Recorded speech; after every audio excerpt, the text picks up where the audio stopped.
In front of me is Samsung Galaxy Z Fold 7 and today I would like to show you how you can change font size.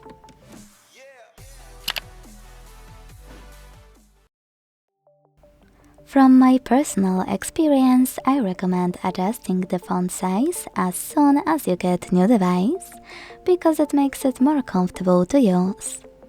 In order to do that on this Samsung, go into Devices Settings and scroll down a tiny bit to hit Display.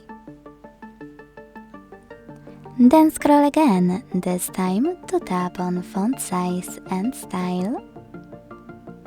And over here, operate this slider under Font Size to adjust it. You can check out Preview at the top. So when I do that and go back, I can see that size of my font has changed. I've done this on every phone I ever owned or tested because it makes a big difference and literally takes only a few seconds. So if you adjusted your font size with me, leave a like, comment and subscribe. Thanks for watching, bye!